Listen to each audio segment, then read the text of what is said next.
Bendiciones, mis queridos hermanos y hermanas en el Señor. Mi nombre es Ariel Céspedes Vargas y hoy, 8 de abril, la iglesia celebra el día de San Pompilio. Escuchemos qué podemos aprender de este educador y gran predicador. San Pompilio fue llamado el taumaturgo de Nápoles. Taumaturgo es el que consigue milagros, el que obra prodigios. Nació en Montecalvo, Italia, en 1710, de una familia adinerada y de mucho abolengo, es decir, con antepasados que habían sido muy famosos e importantes. Cuando apenas tenía 10 años de edad, se encontró en el sótano de una casa con un cuadro antiquísimo de la Santísima Virgen María y quitándole el polvo, lo colocó en su habitación y le dijo a la madre: «Un día, cuando yo sea sacerdote, vendré y celebraré la misa delante de este cuadro». Sus hermanos se reían, pero él estaba seguro de que sí iba a ser así. Su padre quería que se dedicara a administrar los bienes de la familia, pero el joven deseaba ardientemente ser sacerdote. Sin embargo, como ya tenía otro hermano en el seminario, el papá le negó el permiso para hacer estudios de sacerdote, añadiendo que le bastaba con tener un hijo sacerdote. Más sucedió en el hermano seminarista, murió con gran fama de santidad, y entonces nuestro joven se reafirmó en su propósito de llegar a ser sacerdote. Y como su padre se oponía, un día después de escuchar un hermoso sermón vocacional de un padre Escolapio, se puso de acuerdo con el predicador y se fugó de la casa paterna, dejando a su padre una carta pidiéndole excusas por este atrevimiento. El padre corrió a la casa de los padres Escolapios a reclamar a su hijo, pero Pompilio le demostró tan grandes deseos de llegar a ser sacerdote y le expuso tan fuertes razones para ello que su padre tuvo al fin que aceptar y lo dejó en el seminario. A los 24 años fue ordenado sacerdote y la comunidad lo dedicó a enseñar a los niños pobres de las escuelas pías. Escolapios se llaman los padres que enseñan en las escuelas pías. Su salud era muy deficiente, una tos continua lo hacía sufrir mucho, pero a pesar de esto, nunca faltaba a sus clases y sus alumnos hacían verdaderos progresos, muy notorios a todos. Y entonces empezó a tener fama de ver a lo lejos lo que estaba sucediendo en otras partes. De vez en cuando se quedaba con la mirada fija en la lejanía y anunciaba hechos que sucedían a gran distancia. Un día, estando en clase, se quedó mirando hacia lo lejos y dijo a los alumnos: «Algo grave está sucediendo a uno de los nuestros». Luego preguntó: «¿Quién falta en clase?». Le respondieron: «Juan Capretti». Se quedó un rato pensando y exclamó: «Recemos por él, porque está en grave peligro».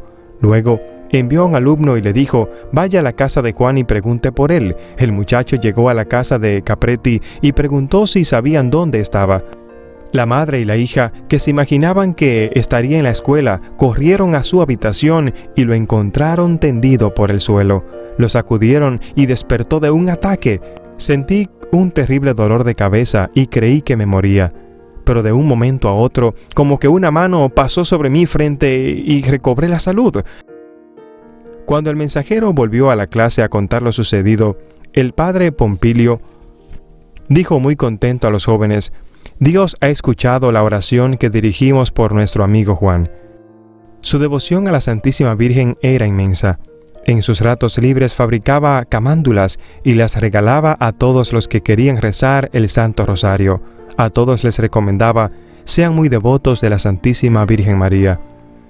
Cuando después de varios años de ser sacerdote, fue por primera vez a celebrar la Santa Misa a su casa, su madre, sin recordar lo que él había dicho en la niñez, le preparó el frente del altar del cuadro que el niño había sacado del sótano. Pompilio al final de la misa exclamó: «Bendito sea Dios que me ha permitido cumplir aquellas palabras que de niño dije al encontrar este cuadro de la Virgen Santísima en el subterráneo.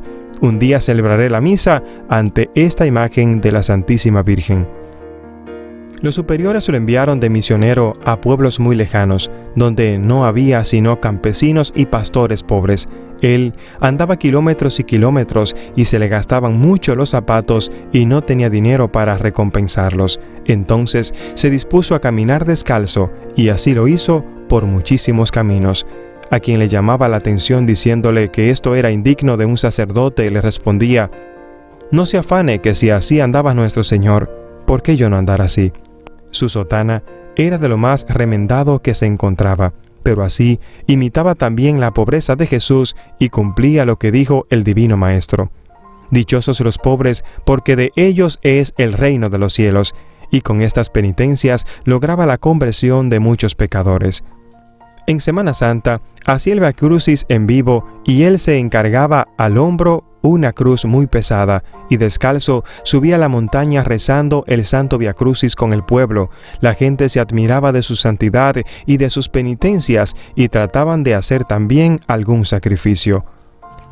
Fue enviado a Nápoles y allá predicaba muy fuertemente contra los usureros y los que en casas de compraventa favorecían a los tramposos. Entonces los dueños de las compraventas dispusieron inventarle toda clase de calumnias y lo acusaron ante el señor obispo, y lograron convencerlo. El prelado les dio permiso de que llevaran la acusación ante el rey, y tantas mentiras dijeron que el rey decretó que el padre Pompilio debía ser expulsado.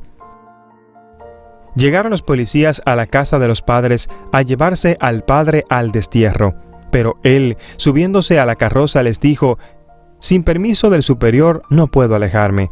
Y por más fuerte que le dieron a los caballos, no se movieron.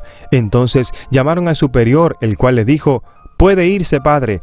Y en ese momento pareció como que les hubieran soltado las patas de los caballos y salieron a galope. Los que lo llevaban al destierro lo vieron suspirar y le preguntaron: «¿Por qué suspira por tener que irse al destierro?».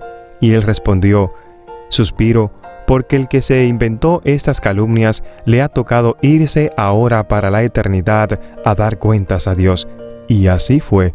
Aquel mismo día, el inventor de las calumnias murió repentinamente.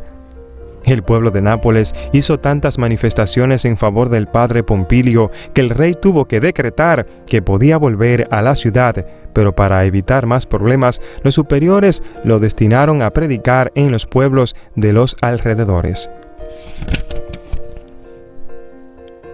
Y sucedió que un niño se cayó en un hoyo muy profundo y parecía que se ahogaba. La madre llamó a nuestro santo. Él se puso a rezar y el agua del pozo fue subiendo y sacó al niño hasta la orilla sin hacerlo ahogar. Los milagros que Dios hacía a través de él y los prodigios eran continuos y maravillosos. A veces se elevaba por los aires mientras rezaba.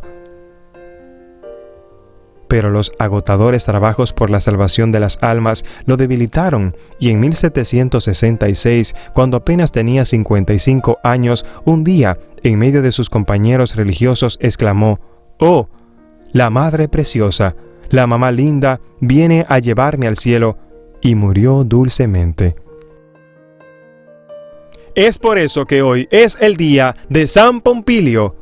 Mis queridos hermanos y hermanas en el Señor, ¿cuánto podemos tú y yo hoy aprender e imitar de la vida de este gran santo? En primer lugar, debemos preocuparnos por enseñar a los niños. Debemos preocuparnos porque todos tengan acceso a la educación. Debemos preocuparnos porque nuestros hijos, hermano y hermana, puedan ser niños obedientes y fieles al Señor. Lo segundo es que tú y yo debemos orar al Señor para que Él nos regale sus dones. Qué hermoso es que este hombre de Dios podía tener visiones, podía ver a lo lejos lo que estaba sucediendo e interceder. Hoy es un día para que tú también intercedas. Claro, vamos a interceder por aquellos que sufren, por aquellos que han muerto y no tienen quien ore por ellos, por aquellos que están en las clínicas y los hospitales, que no tienen medicina, no tienen comida, no tienen ni siquiera alguien que les pregunte cómo se sienten. Hoy es un día para que tú y yo, hermano y hermana, dediquemos unos minutos para orar por esos que no tienen a nadie. Qué hermoso sería si tú de tus 24 horas que Dios te regala, sacaras un minuto al día para pedir al Señor por los demás, aunque no los conozcas. ¿Sabes por qué? Porque lo que desearías que hagan contigo es lo que tienes que hacer con los demás. Eso es lo que a mí me enseña la vida de este santo. ¿Y a ti qué te enseña? Te animo a que me dejes un mensaje aquí debajo del video para poder ver qué a ti te ha enseñado la vida de este santo. Que Dios te bendiga y que Dios te guarde. Gracias por compartir y suscribirte en este canal. Bendiciones. Gracias por escuchar a Ariel Céspedes. No olvides compartir y suscribirte en este canal.